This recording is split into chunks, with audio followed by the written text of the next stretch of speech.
What brought me into this work? I didn't really know much about mediation. So through my program at school at Fresno Pacific, I learned a little bit about it, just a minimum. So it was just interesting to me to learn more what mediation is, and why is it so great. At the time, I didn't know.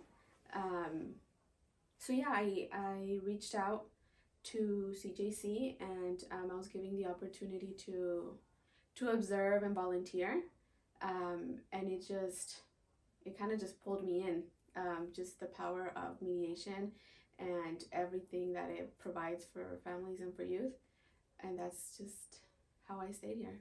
Like I said before, I didn't really know anything about mediation, what it was, until I came here, and I think it's because just culturally, it's communication, how you deal with conflict. At least for me, as a Hispanic being brought up in a Mexican household, the way that you deal with conflict,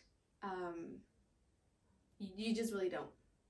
You really don't. Communication is a big struggle, and that's what mediation is. It's communication, communicating effectively.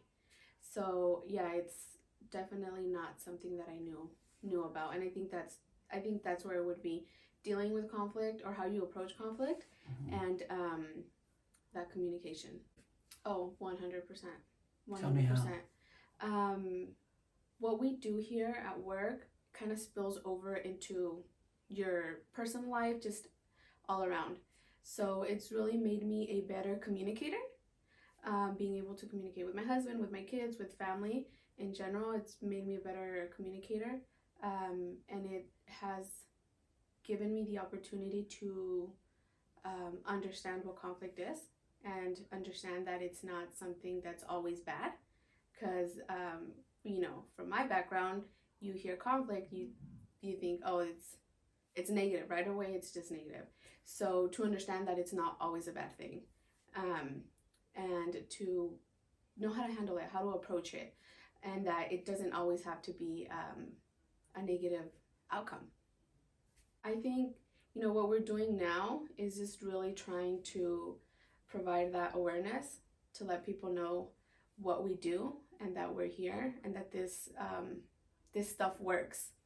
And we do get a lot of young people from the universities here, and I think just continuing to do that outreach, and also within the community, because we've been having a lot of interaction and building relationships with other community organizations, and I've really seen that when people come here and they learn about what we do, it I mean, you just see that perspective change. It just opens up your mind to, like, wow, like, why did I know about this? Where has this been? And a lot of the times with these people, it's minorities. It's minorities. So I think just continuing to provide those trainings, that outreach, and just getting people more involved and in the door, that'll expand mediation, our mediation services.